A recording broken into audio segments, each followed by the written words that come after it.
All right, so we are back for week 4 of the NFL season, week 3 of this podcast. It's football with Great American Youth. I'm Anthony. Welcome back. I'm Jacob. And yeah, we're excited to get into this week. I'm joining you from a hotel today. I'm putting a lot of dedication into this podcast. Doesn't matter what time zone, what location we are recording. We are going to try to do this every week. So yeah, we have another special guest too. No, I guess a not so special, but a guest still coming on in a little bit. So yeah, excited to get into the week. But I guess first, before we get into any fantasy football, we'll start with just a regular season recap of week 3. So let's get into some of the stories. Obviously, a ton happened around the league, Anthony. I think the biggest storyline of the week has to be, as you can see on the left, the butt punt. Obviously, that comes along with other things like what happened in the game, as in the Dolphins defeating the Bills. I thought that was pretty shocking. But just the butt punt, like a new meme, obviously. It's huge. You can't complain there. Right. Just look at the photo, dude. It's funny in and of itself. I think that'll be like pretty funny photo that'll stick around for at least the next like 10 or so years. It's been the butt fumble from Mark Sanchez was over. That was well over a decade ago now. So we got a new butt highlight to keep going. Oh yeah. If only Mark Sanchez was announcing that game, that would have been too perfect. But yeah, so the other part of the top story was that the Chiefs also lost. They lost to the Colts. That was kind of a big surprising upset. But yeah, Anthony, what was the other story of the week? Yeah, and then I guess one of the bigger games of the week and one of the bigger storylines headed into the weekend was 2 future Hall of Famers going against each other, and Aaron Rodgers and Tom Brady.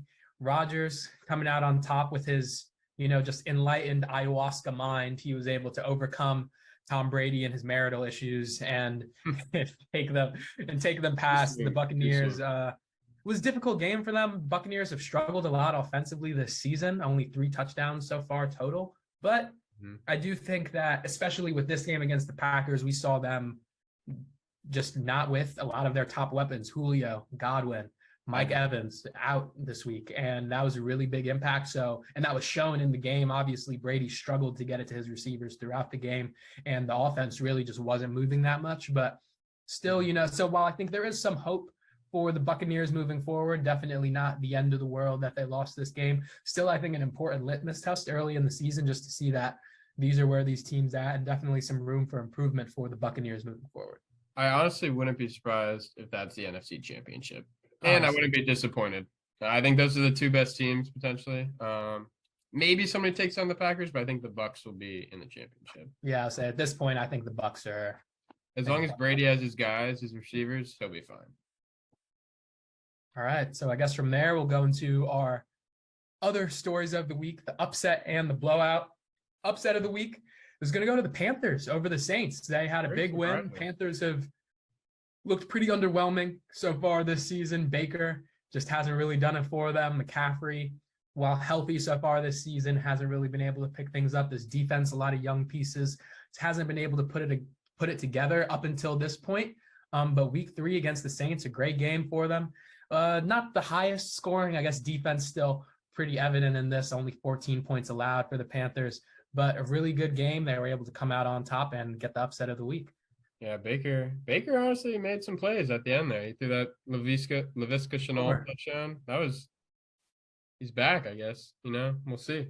They're 1-2, I think, and Saints are 2-1, or no, the Saints are 1-2 now too. I think they're 1-2 as well. Yeah. Yeah, that division with the Falcons 1-2, I believe, as well. The Buccaneers already won the division. I'll say that's the Bucs division until it's not. Exactly. And yeah, let's get in that blowout of the week. Last week, this team, the Jaguars, they were the upset of the week. We didn't really expect them to beat the Colts, and then I honestly was shocked by this result. Obviously Herbert came in hurt. You can't not count that out. And I think he took an injection before the game, which is never good, but they dominated the Chargers. It wasn't touchdowns, 0 picks. Healthy or not, the way that they played the past 2 weeks, the Jaguars are like, and even week 1 against us, they, I think, have proven through the 3 games so far this season that they are, I guess, a legit legit team is like, I guess Legit's you'd a say that bit too typically soon. about contenders. They're not a contender, but they are a legitimate football team. They're going to be competitive. They're going to challenge teams. And I think that's just exciting. You know, it's good. I guess I've pitied the Jaguars a little bit over the past few years, just seeing them constantly with the one pick last year with Urban Meyer. That was just a total crapshoot. So to see them recover, to see Trevor Lawrence, he's playing the way he's supposed to be playing, this defense, putting it together back-to-back weeks against elite offenses. You know, I think this is a really good sign for the Jaguars moving forward. And even if they aren't that contending team this season, I think that's what makes them scarier, is how young this team actually is. It's only going to get improved from here for them. So interested to see how the Jags improve over the course of this season. Yeah, I think they're leading their division now, which is kind of crazy. Nobody would have predicted that as of now. Not at all. So yeah, let's get in that Commanders check-in. I don't really want to, but I mean, those photos show what happened. It tells the story. We don't need to say more. Devonta Smith, I swear every time I check my phone, 45-yard catch. The other time I check my phone, it would be a Carson Wentz sack. So, like, obviously our O-line's a bit depleted, and yeah, clearly. I thought our defense would be better, but, I mean, we were playing a pretty good offense. I will give them that, but 24 points in the second quarter is not something you want to do, especially pretty much all to Devonta Smith at the hands of Devonta Smith, and obviously Jalen Hurts, can't not count him out. Dude, it's just with how good the NFC, I mean, it's painful to be like the Eagles, I guess, just are a legitimate team at this point. They are the legit team. Jaguars are one type of legit team. Eagles right now are looking like they're contenders. They're looking like right now, I would pick them to win the NFC East. I don't really see the Cowboys being able to at this point. Granted, they did win against the Giants. Get a wild card, Rush has looked all right so far, but I just don't see that being sustainable. And I think eventually we're going to see them start to fall off, especially if Dak is out for longer, maybe, than what they were hoping. And the Giants and Commanders at this point haven't really shown enough. They've shown flashes, but not enough consistency to be like, that's a division winning team. Eagles have shown that, and especially against the Commanders, as dominant performances they had, definitely putting them on watch to win the NFC East this year. I'm excited to see who takes it between the Eagles and Cowboys. I think it's coming down to those two. Depends how quick Dak gets back. Yeah, so I saw a report of next week, which is against us, of course. Like, I'm not surprised, but I think that's a bit soon to be rushing a guy back for a game like that, especially with the way Cooper Rush is playing. But yeah, I would say I don't think there's even a reason for Dallas to rush. I know Jerry Jones started that whole weird quarterback controversy thing, but I think, if something's not broke, don't fix it. And Rush is playing well right now. Obviously, Dak's the starter. Dak will come back and start, but don't rush him back. Rush is winning games. Let's let him continue to win. I agree. I think we have a guest. So I guess now we'll get into our special guest for the episode. We're gonna let him into the Zoom room. See. Here he is. Welcome, Matt. Pop up in the corner corner for us. Yeah, you're gonna need. I see the name. It always takes him a second, I think. The Matts. Well, there we go. What's up, guys? Can you hear Here me? he is. Yeah, how you doing, man? Here he is. Oh my God, what am I reading right now?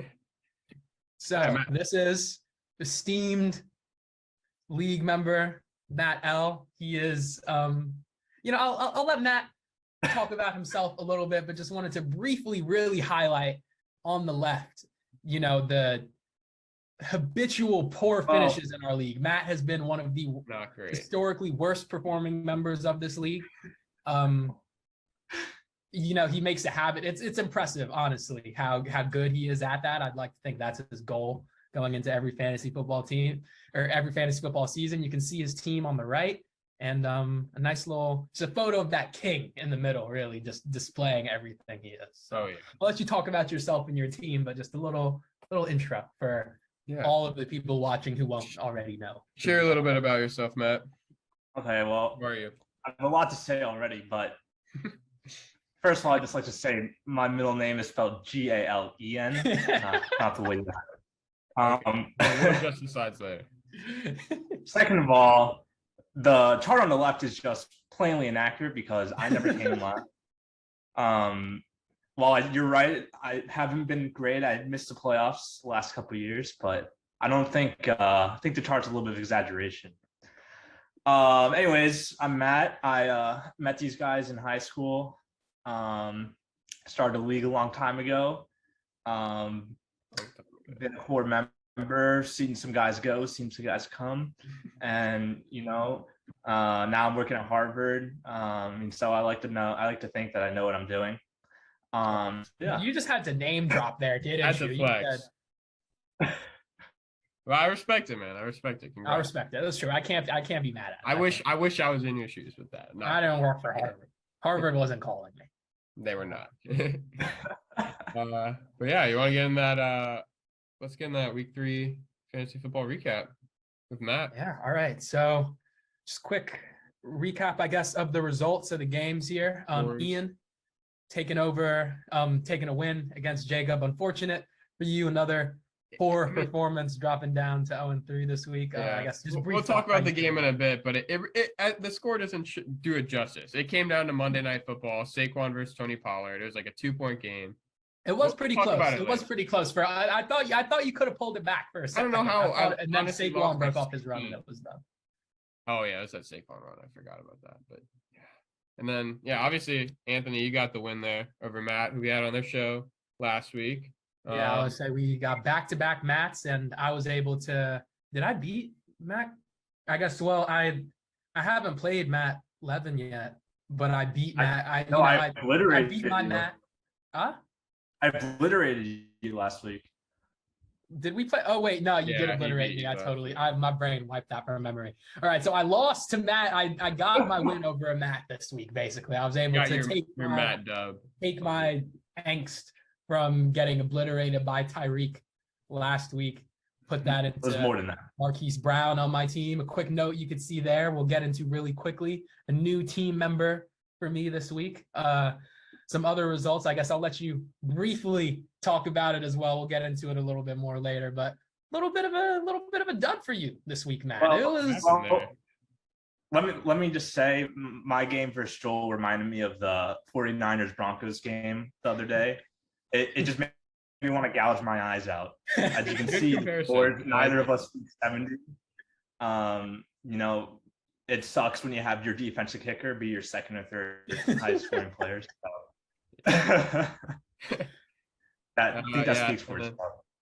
Yeah, we'll get into the match in a little bit, but as you can see, Sammy took down Yusuke, and then Adwin defeated Alex. Both of those were not too close. As you can see, there still weren't many close games. I would say it came me and Matt L's game are probably the closest going into Monday night.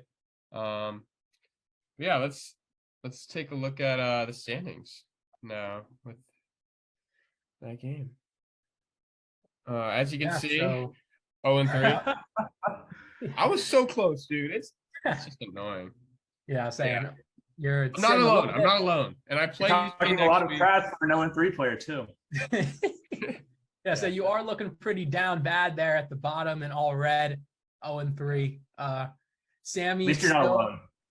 Says Sammy's still first place in the league and now has the most points as well. So his team is, looking like the Joel of this season. Joel last year was undefeated pretty much the entire season, up until the end.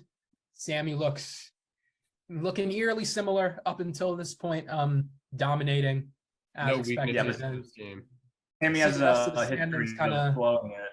So Sammy has a history of making it to the playoffs and finals and just blowing it. So exactly, that's what happens, It's a curse, if anything, to be at the top. Like, it's the longer you're first, I feel like the worse it is for you. It's just more of a chance you're going to get jinxed at the end of the season. Oh yeah, you don't want to be at the top. You want to be like second or third, right where kind of you guys are sitting almost at that 2-1 record. In third, Matt in fifth, I see, and then Ian in second. It's kind of the playoff percentages. I don't know if I agree with this, but I'll say 50%. Why is this game 5% better than me? Like these, just because of points? Yeah, I'll say these are like fun to put in here, but I don't really think they have much value or anything's legitimate. But You know what? This is ESPN Fantasy's fault, so yeah, don't blame us. we'll put it in there. We'll keep track of it over the course of the season. It's just nice to remind you of where you're at. If you ever feel like you might make the playoffs, Jacob, just remember you have a 20% chance. Just know that's where you stand. That won't be good. There's a chance. There's a chance. Yeah. So I also believe you mentioned a trade earlier, Anthony.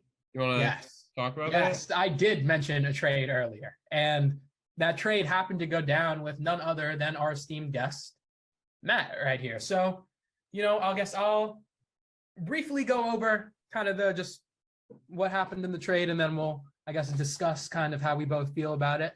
I picked up A.J. Dillon, Marquise Brown, and Rashad Penny, and Matt picked up David Montgomery, Michael Thomas, Logan Thomas, and then he dropped Isaiah Likely, I believe, off of his bench. So those are the full. This trade was made before week 3. So as you saw there, Hollywood Brown started for me this week. I think Michael Thomas and David Montgomery both started for Matt, unfortunately for him. Unfortunately. So yeah, how did you feel about this trade? I guess I got ridiculed for it immediately. I felt like it was pretty reasonable, but I guess, do you feel like you fleeced me? Let's get into it. Well, I never felt like I fleeced you. Obviously, going into the week, I felt like I definitely got enough value where I was comfortable to, safely agree to it. That being said, I value Hollywood Brown very high. I'm a Ravens fan. He was my guy the past couple of years. He's a guy I love. So that's why I was kind of asking a lot. Originally, I was actually asking for Kyle Pitts. I thought, I needed a tight end, and he was a guy I thought I could buy low on, and you sent an offer that it was like Pitts and Renfro for pretty much the same deal. I thought that was pretty fair, but ended up going the Montgomery and Michael Thomas route, and of course, both of them got hurt this week. So how lucky. I'm still okay with it. Both of them were minor injuries. I think the trade could still work out for me. Both of them are high volume guys. Obviously didn't perform this week, but I think they could turn it around. It's still early. I think obviously it was the first start of the year in our league. I'm just gonna share a neutral perspective, being a league member in the group chat. I kind of took some backlash on both sides. Matt and Anthony were they're kind of crapped on. I'm not gonna lie. Not many people liked it. I was crapped on, not Matt. Matt was I was the victim of this. No one. It was you. It was me. And look what happens. Matt, 2 players injured, and Anthony wins his game. I mean, some people were calling for vetoes, and this is why you don't veto trades, because it could backfire. So yeah. No, I felt good about the vetoes.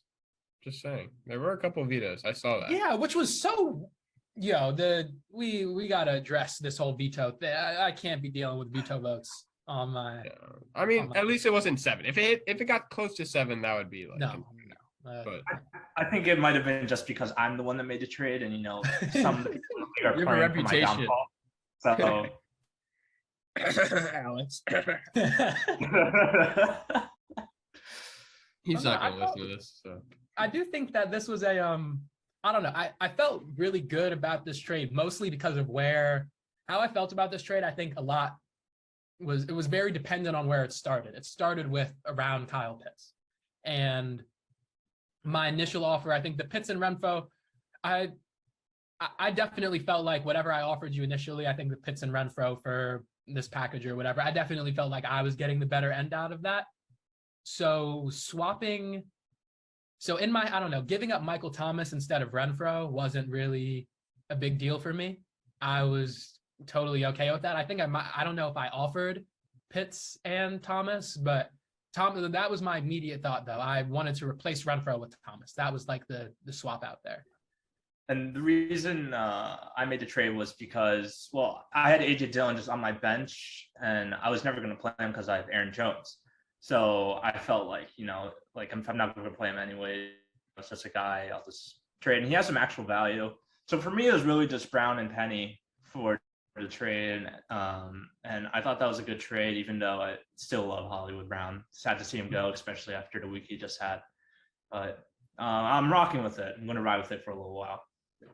Yeah, so I mean, ultimately, I don't think it was that bad. I think it was pretty fair value on both sides. Obviously, I mean, I think you got the value, like you said, the volume of Montgomery, I think is probably the most valuable thing in the trade. Definitely. But beyond that, I think Thomas and Marquise Brown, you could say, are relatively similar level. I think if you're gonna, just for the sake of comparison in this trade, if you want to put Montgomery up against Dillon or Penny, I would say Montgomery's probably better than either one of them, and Logan Thomas is just kind of a filler. Another tight end for you. You said you wanted that, so I feel like it's fair. Obviously, I got the better end of it this week. But you know, it's only 1 week. It's a long season to go. Only Plenty of 1 other week. trades to Only 1 happen. week. Stay humble. Let's get in. I stay humble. Everybody needs. I was gonna put a screenshot in of one of your, just impromptu trash talking texts to me, but I decided not to. Maybe After I obliterated you a couple weeks after ago. you. All right, I'll let you have it because I'm higher in the standings right now, and that trend is gonna continue. So I'm not. We'll see what happens at the end of the year. We'll I'm see not what too happens. bothered. I'm not too See. bothered. Let's get in those recaps of our games this week. So Matt, you played Joel, obviously. Oh, the names are flipped. Matt's supposed to be on the right, but Yeah. as you can see, not the best of games. Matt, you wanna share what happened on your team? It came down to the defenses. Both their teams just crapped the bed. Joel got that lucky touchdown in the Browns game at the very end that pretty much won it for him. Cowboys defense almost did it for me. They almost got to 16 points I needed on Monday, but didn't. It was close. Did what I could. I had 2 guys get hurt. Everyone else just did nothing. If they didn't get hurt, you probably win, right? Think about it. When did they get hurt in the game? Maybe. Montgomery got hurt. Montgomery got hurt in the first quarter. Yeah, you Michael Thomas. Maybe. Well, you never know. And then I had Herbert hurt on the bench. Didn't feel comfortable starting him. Dalton Schultz was injured. I didn't start Dobbins his first week back. So it's what it is. Rough week. Due for a bad week after my first 2 weeks. And I think I'll be fine going forward. Not too concerned. Good. It is what it is. Yep. All right. Next game. I guess next matchup. Yeah, this is mine. As you can Another see, loss, unfortunately. I would say everyone on my team played well, except for Carson Wentz and Steelers defense, which with the start I've had this year, I will take a 91-point showing in week 3. I honestly had a good chance at winning. I mean, if I put Jamal Williams in, I think it would have been closer, but I don't think that would have done enough still. Maybe if I put Russell Wilson, if he got an extra point, no, that doesn't do anything. But it's just like, it's frustrating, Obviously, the players, huh? I think you need a quarterback. Yeah, don't worry, I'm going after a quarterback in the moment. Got Derek Carr on my bench. Oh yeah, definitely not a guy I'm looking at right now. I am Matt. I did see when we saw your team, I did see you had 2 good defenses. I would potentially be interested in trading for a solid defense because honestly, I think those are 2 of the best defenses in the league, and I doubt you want both. I got the Cowboys off waiver, so solid pickup. As you guys can see, one thing I want to note: Young Hoku, 12 points there. He beat his projection, as I said last week on the podcast. Okay. I knew it'd be my matchup breaker this week. I mean, I think my team played well though. Ian obviously played a bit better. Looking forward to next week getting that win over an 0-3 USK. All right, and then I guess last matchup of the week. This is me. Went over it already, but pretty solid week for the team. Another victory. And I really feel good because I don't think my team is really doing its, like, this wasn't my team at its best, but we still did really well. Jonathan Taylor, underwhelming this week. Still did well. Christian Kirk, he's continuing to perform at a high level for me, and Marquise Brown as well. His debut was awesome. Pretty much won the matchup solidified the matchup for me, really gave me the dub for sure. Have Antonio Gibson still in the flex. He's kind of been iffy for me. I might switch that up for next week. I'm not too sure. And then Kyle Pitts, I guess, just to note on the bench, we see Penny Dillon there. Kyle Pitts rebounding this week. This is his first kind of meaningful fantasy week of the season. So for him to be able to get that production is solid. Not sure if I'll start him next week, but definitely just encouraging signs to see that he's showing life and that he's worth the ridiculously high pick I spent on him. And hopefully just going forward, he'll be able to continue to improve. Maybe we can start to see him reach that tight end one level that I anticipated him being when I drafted him at the start of this season. He should be. You'd think in a few weeks, if not. Yeah. Yeah. So we got the matchup breakers next. Matt, All right. we want to ask you before we get into ours, who do you think was your matchup breaker? Who do you think costed you the game against Joel? I mean, it's a pretty obvious answer. Justin Jefferson, had like 1.5 points. Tough going up against one of the best cornerbacks in the league. Didn't realize at the time how good Jeff Okudah was. Thought I got him in the third overall pick. Expected more than 1.5 points out of him. Cost me the game, but got to live with it. He should bounce back. We'll see. Anthony, who's yours? Yeah, so for me, it was the Bengals defense. They came away from this game with, I think it was 15 points. Yeah, I ended up getting, and it was a real deal breaker for me. I think I've started, I just want to double check really quickly. I guess the Bengals defense have gotten 2 starts for me, but I typically try to switch around defenses as much as possible. That's like a week to week thing for me, unless I have multiple good matchups in a row, but was able to ride the Bengals for multiple weeks, got a good matchup out of them this week. And when you can get double-digit points out of a defense at any point in time, that's just love that. Always going to be helpful for your matchup. So really glad I was able to get that out of the Bengals. Yeah, and as you guys can see on the right, mine was Dameon Pierce. He's been kind of finally producing at what people kind of projected in the preseason. Everyone kind of thought a lot of him. He had a good preseason, and he didn't really do that well weeks 1 and 2. But he bounced back this week. 17 points. I think he was my leading scorer. You love to see it, I'm excited for the rest of the year with him. I think he'll continue to produce, and maybe have some trade value too. Let's take a look at the season outlook. Where'd you even find that? I chose that photo specifically because you have been talking a lot of crap, and I think you're in for a bumpy road ahead. And as you can see on the camera, okay, keep talking for a guy that's 0-3. Hey, I'm confident in my team, so I'm gonna bounce back. Don't worry about me. 20% chance. That's all I'm gonna say. 20%. 20%. All right, fair. I'll take that up, but we'll see. I'm gonna defy the 20%. Don't worry. So Matt, who's your upcoming match against?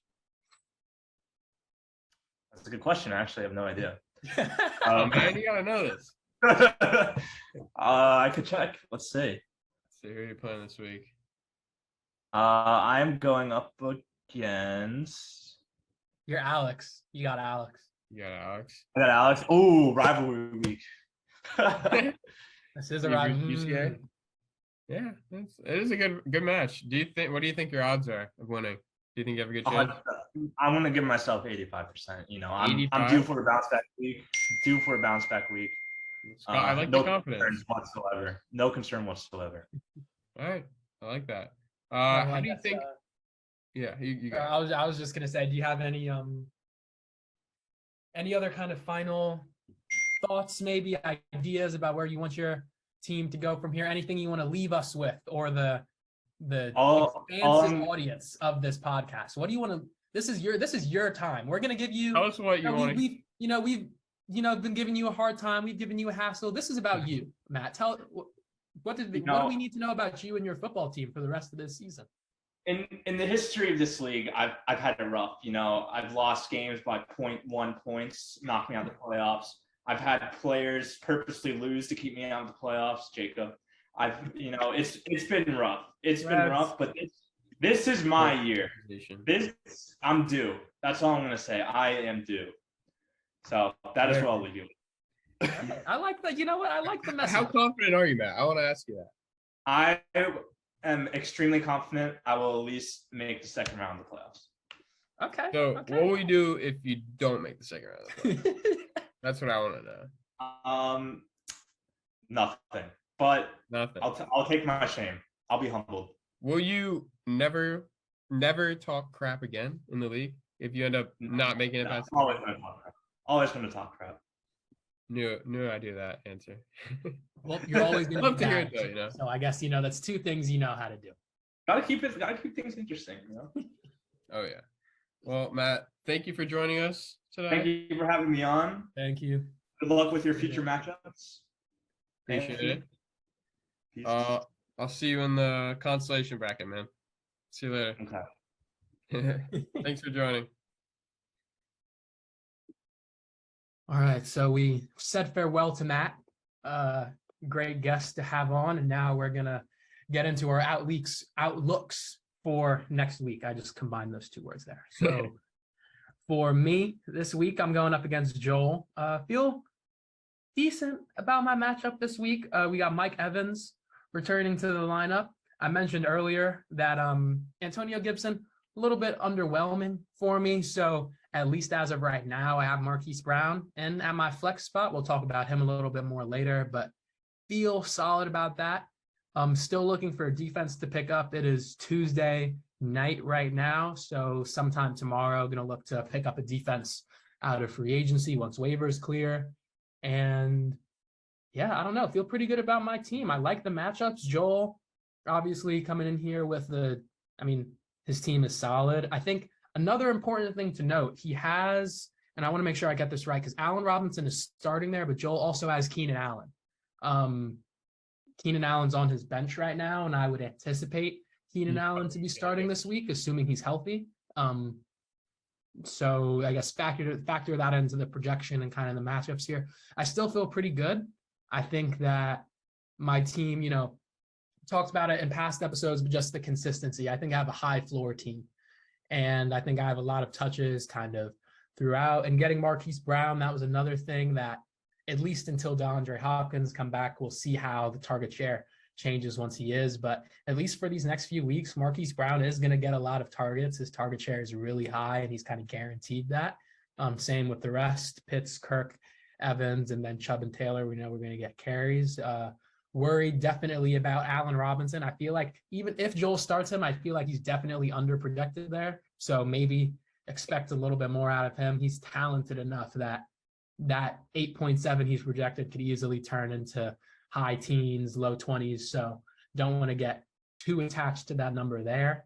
But yeah, and then obviously, I guess our matchup breaker for our first week, Mahomes, definitely wary going up against him. Tampa Bay did do all right against Green Bay. And I think Green Bay, if you want to look at their offense in comparison to the Kansas City one, I would say relatively similar, just in terms of star quarterback. The backfield, I think, is a bit more secure than the receivers if you look at both teams. I guess Kansas City, that's a bit more on the fence, but still similar principles kind of with how their offenses are built.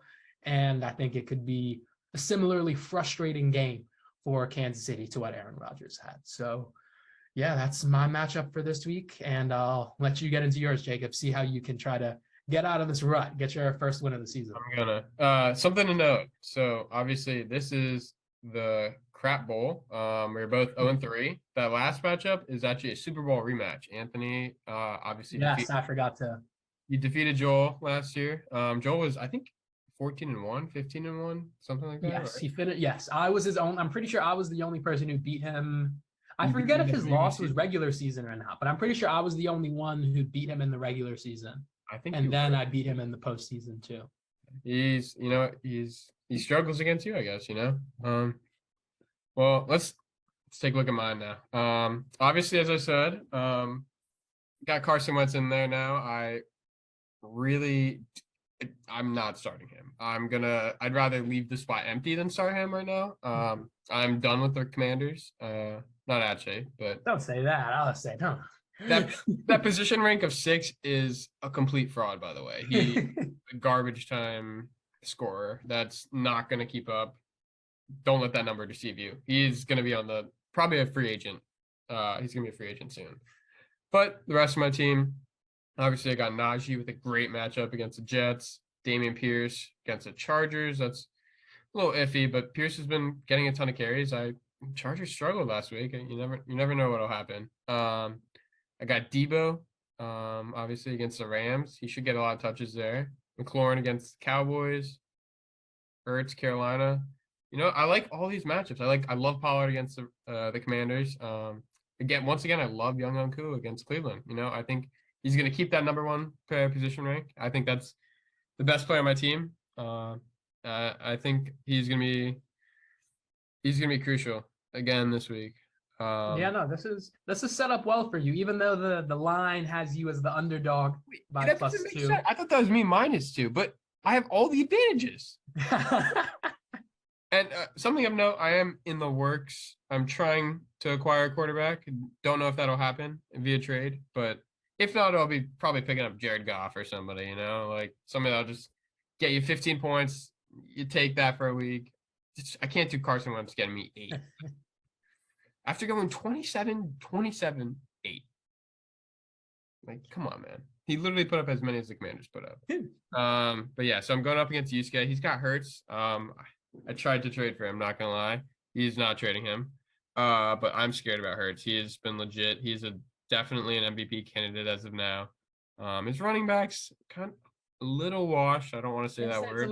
It's a lot of hit or miss on his team. I mean, you look at Kamara, that's like he's been iffy this year. Zeke has been iffy for like the past 3 years. Michael Carter, if you like him and Breece Hall, that's a committee. What do you really know to expect out of that? It's a dip. I think Yusuke's team is a lot, maybe the upside is higher for his team, but similar to my matchup, I think your team has a lot more of the kind of guaranteed production and targets for this week. So maybe you will come out of, maybe this line is a little bit incorrect and you'll be coming out of this with your first win. Another weird part to note is the averages. Look at my averages. My players are averaging 106 points. His are averaging 93. Like, just pissed me off. And the weird part about that 105 average is I've scored about 70 points a match besides this last week. So I don't know how that number is right, but let's take a look at our sell high, buy low. Let's get into all that. Sell high. You want to go first? So for sell high, I guess we just mentioned him in that last matchup going against Jacob this week is Zeke. Zeke was a very popular. I drafted Zeke last season. I sold high on him, and that was really the catalyst to me winning the league. You won it all, so I think that it is early in the season to sell high on Zeke. And I think he's someone who, because of his position in that offense, is going to maintain a certain level of value for a while. But I think we're kind of starting to see so far this season that backfield is shifting to more of a even workload as opposed to, Zeke as the 1 and Pollard as the 2. It's kind of a 1A, 1B. I think at the end of last season and, just throughout that season, towards the end of last season, we saw that pretty consistently. Zeke was dealing with load management and was kind of injured throughout the season. But this season, I think Pollard showed enough last year to obviously get himself into the position he is now where the backfield is a bit more even. And I think going forward, we've already seen, especially last week, Pollard has outperformed Zeke. He's done better with his yards per carry. He's, doing more with the touches that he has. For PPR, Pollard's also a bit more of a receiving threat. So you know that, you at least have the possibility to pick up a half point every reception there, which is useful. I really do think that Zeke, just at this point in time, obviously, he could maintain this level of production. He's going to have a game or two where he gets 2 touchdowns and over 100 yards or something like that. So not to say that Zeke's season is done by any means, but you might be at a point where whatever you could get for Zeke is going to be worth more than whatever he's doing for you at this point. So something to consider going forward is moving Zeke if you have him. Definitely. And my sell high of the week, I got Devonta Smith here. Obviously, he had not the best week 1, but then since then he has been one of the best receivers in the league. He's been very scary. I think he's got like at least 8 catches a game in these last 2 games each. A touchdown at least both.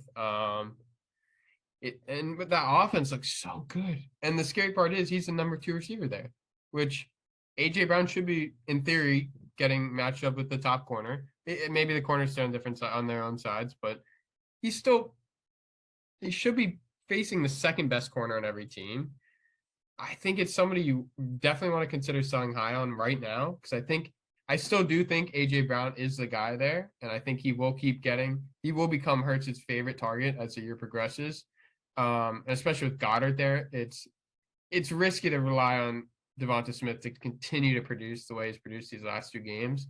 I think right now is a perfect time to trade him. I think he definitely could continue to produce, and you might want to wait, but definitely something to consider trading. Someone to consider trading now. Yeah, for sure. I mean, I think it's how many offenses throughout the league have 3, how many offenses have 3 like reliable fantasy pass catchers? You think about it, like receivers and tight end combined. I think it is a lot to expect the Eagles to keep up getting consistent production out of Brown, Goddard, and then oh my God, why is his name not Devontae Smith? Yes, why?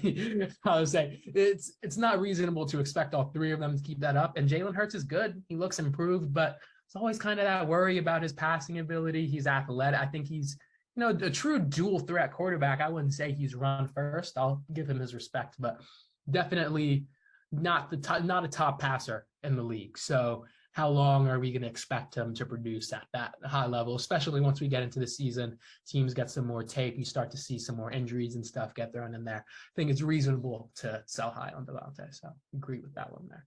Let's look at those buy lows. I know first one I have here is Justin Jefferson. Obviously, week 1, he looked like easily wide receiver 1, number 1, best player, arguably in the league at that point. Since then, Thielen's kind of picked it up. Dalvin Cook got more touches. It seems like Madison's touching the ball more. It seems like the offense is the ball is being spread around more in that offense now.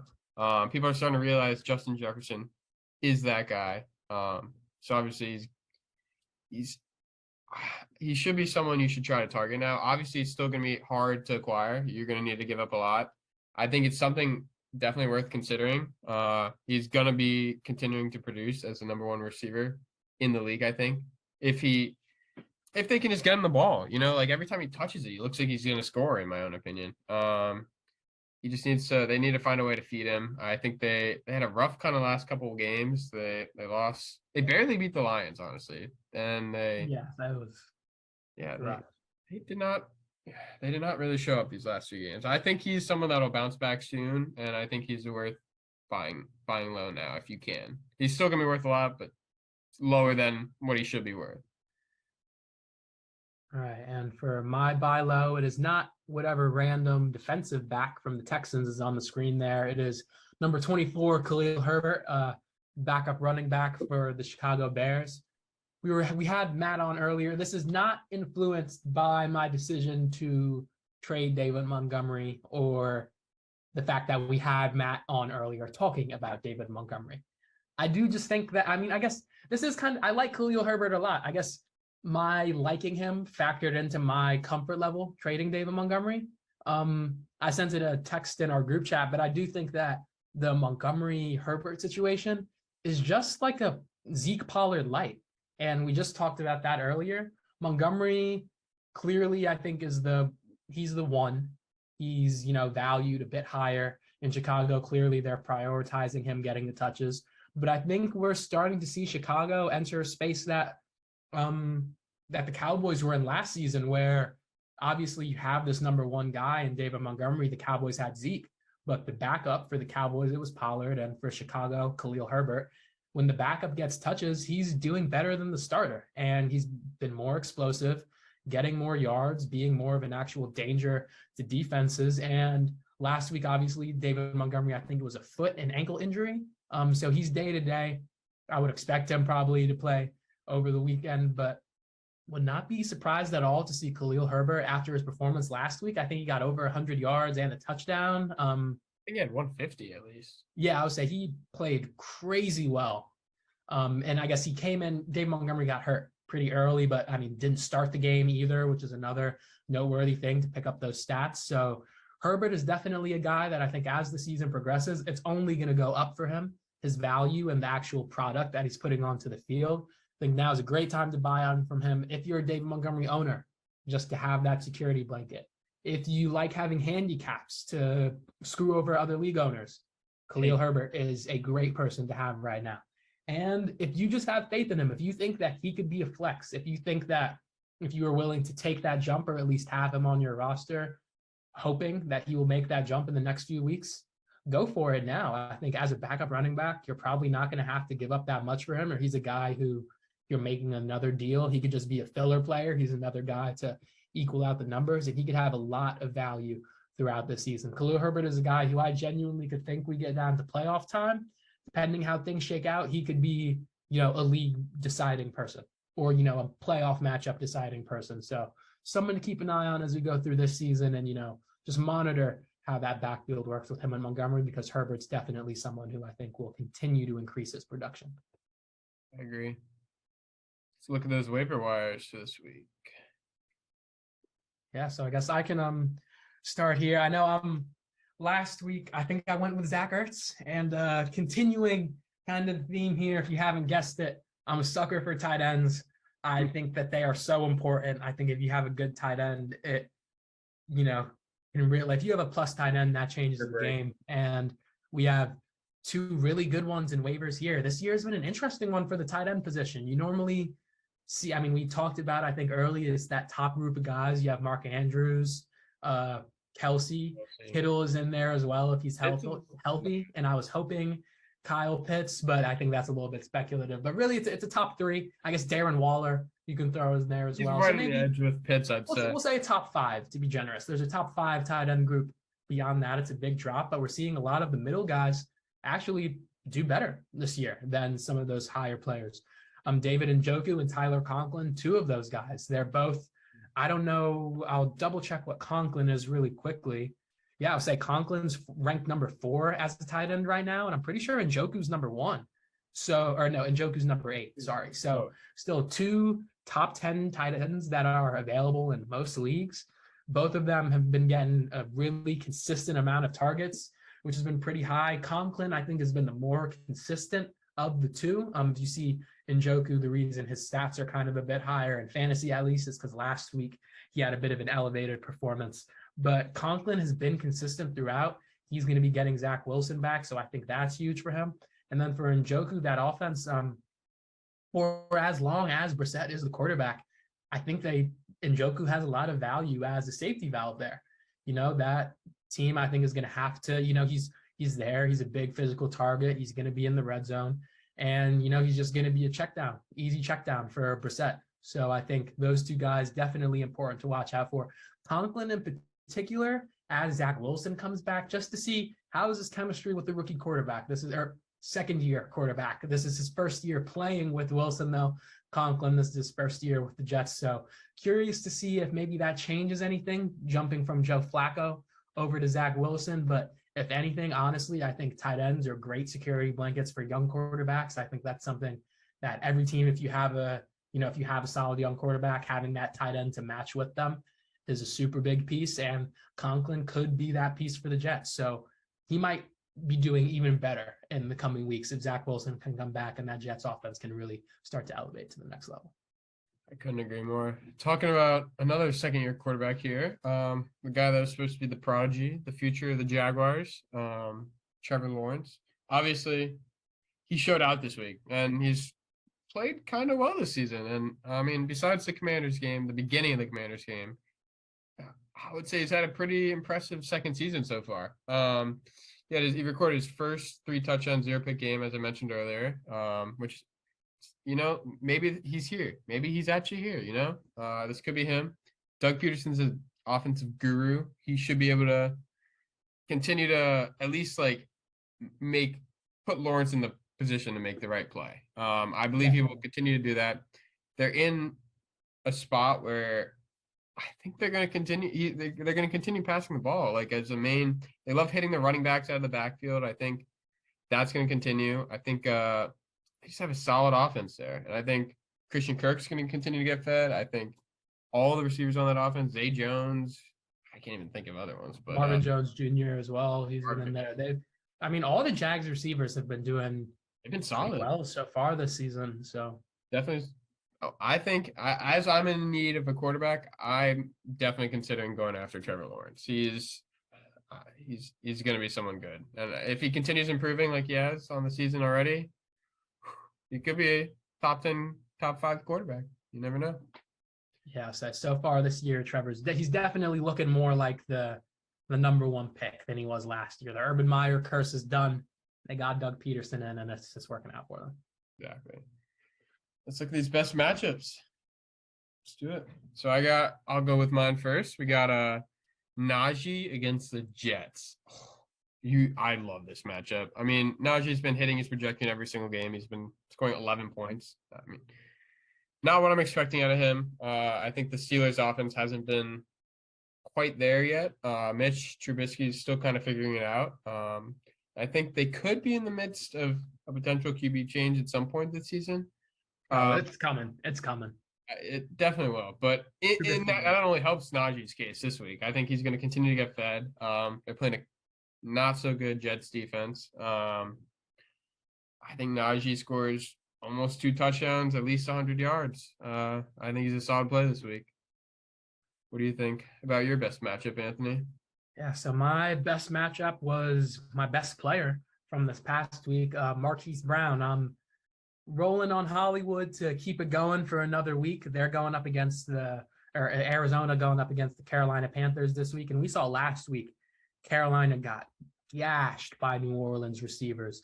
I'm pretty sure I don't remember everyone's stats, but I know Olave picked up 100 and something yards. Michael Thomas, I know, picked up a few receptions before he got hurt. And I mean, I know it was a lot of injuries for the Saints during that game. So, not sure how far down the receiving depth chart they had to go and who produced. But the fact that Olave, having to operate as the 1 receiver for a decent amount of that game, was able to produce the way he was and get open like that, I think, especially with the injuries, the fact that he had to do that on his own as the top weapon, I think that bodes really well for Marquise Brown. I think Marquise Brown, I would venture, is better than Chris Olave, at least right now, with, some better option, with a better quarterback, I would say, maybe. And, just some more, I think Marquise Brown is just better. All the reasons that Olave thrived in that matchup last week, I think they apply to Marquise Brown even more. And especially off of how he did last week, how he's getting these targets from Kyler Murray, how it seems like he's starting to finally kind of hit his stride in this offense.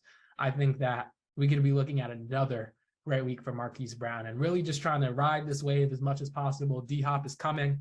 I know he is, and I know that's going to cut in to Marquise Brown production in theory. So we're going to try to get the most out of him these next few weeks and hopefully get another big game next week. Yeah, I think he'll go off again too.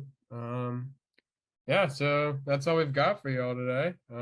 As the cheetah does, we'll see you next week. Thanks for joining our show and watching.